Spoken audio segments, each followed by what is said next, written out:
रात का सन्नाटा पूरे घर पर छाया हुआ था। हवेली की दीवारें मानो आने वाले तूफान का संकेत दे रही थी। ईशा अपने कमरे में अकेली बैठी थी। आंखों से आंसू लगातार बह रहे थे, लेकिन चेहरे पर अजीब सी दृढ़ता झलक रही थी। आज तक जिसे सबने मासूम समझा, वही निकला असली गुनहगार, गुलाब सिंह और सूरज का जीजाजी। और आज वही ईशा, जिसने अपनी जिंदगी में सब कुछ खो दिया था, शेरनी बनकर अपने परिवार और ससुराल को बचाने के लिए खड़ी होने वाली थी। कमरे की मेज पर अचानक उसे एक पुरानी फाइल नजर आई।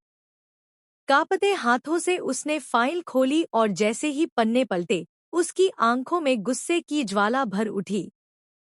उन पन्नों में दर्ज थी गुलाब सिंह और सूरज के जीजाजी की सारी करतूतें। धोखा, षड्यंत्र और पापों का लंबा सिलसिला। ईशा की रूह कांप उठी। तो यह सारा खेल मेरे ही बाप और जीजाजी ने रचा था। यह लोग न सिर्फ मेरे खिलाफ, बल्कि पूरे घर की औरतों की इज्जत और जिंदगी के साथ खेल रहे थे। नहीं, अब मैं इन्हें छोड़ूंगी नहीं। कैमरा क्लोजअप लेता है ईशा का चेहरा, आंखों में आंसू, लेकिन आवाज में तूफान। अगले ही पल वह सीधी पुलिस स्टेशन पहुंचती है। वहां मौजूद इंस्पेक्टर को वह सबूतों से भरी फाइल सौंपती है। इंस्पेक्टर ध्यान से हर पन्ना पढ़ता है, फिर गंभीर आवाज में कहता है, आपकी ताई जी निर्दोष हैं। असली अपराधी तो गुलाब सिंह और आपका जीजाजी है। हम तुरंत एक्शन लेंगे। ईशा रोके बिना कहती है, इंस्पेक्टर साहब, मेरी ताई जी को फंसाया गया है। उन्होंने कोई गुनाह नहीं किया। मैं आपसे हाथ जोड़कर विनती करती हूँ कि उन्हें जेल से निकालना होगा। इंस्पेक्टर सिर हिलाता है और तुरंत कार्रवाई करता है। कुछ ही घंटों में ताई जी जेल से बाहर लाई जाती हैं। जब वह जेल के गेट से निकलती हैं, तो उनके चेहरे पर हैरानी और गुस्सा दोनों झलकते हैं। लेकिन उसी वक्त ईशा आगे बढ़ती है, आदर और स्नेह से उन्हें अपने आंचल में संभालकर बाहर लाती है। ताई जी की आंखों में आंसू आ जाते हैं। उनकी कठोरता उस पल पिघलती नजर आती है। अचानक पुलिस की जीप हवेली के बाहर आकर रुकती है। सायरन की आवाज सुनते ही दादी, सूरज और घर के बाकी सदस्य चौक पर आ जाते हैं।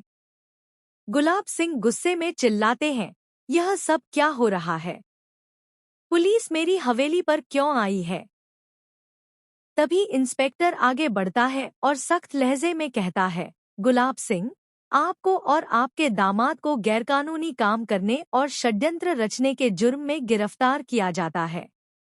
यह सुनते ही गुलाब सिंह के पैरों तले जमीन खिसक जाती है। पूरा घर सन्न रह जाता है। दादी का गुस्सा फूट पड़ता है। वह ईशा की ओर उंगली उठाते हुए गरजती है, ईशा, तुझे शर्म नहीं आती? तू अपने ही बाप को पुलिस के हवाले कर रही है। तूने तो हमारी इज्जत मिट्टी में मिला दी। तू कितनी घटिया औरत निकली। लेकिन इस बार ईशा चुप नहीं रहती। उसकी आंखों से आंसू बहते हैं, पर आवाज अडिग और मजबूत होती है। वह दादी को करारा जवाब देती है, नहीं दादी, शर्म मुझे इस बात की आती है कि मेरे बाप जैसे इंसान ने मुझे अपनी बेटी मानने के बावजूद मेरी जिंदगी बर्बाद करने की साजिश रची।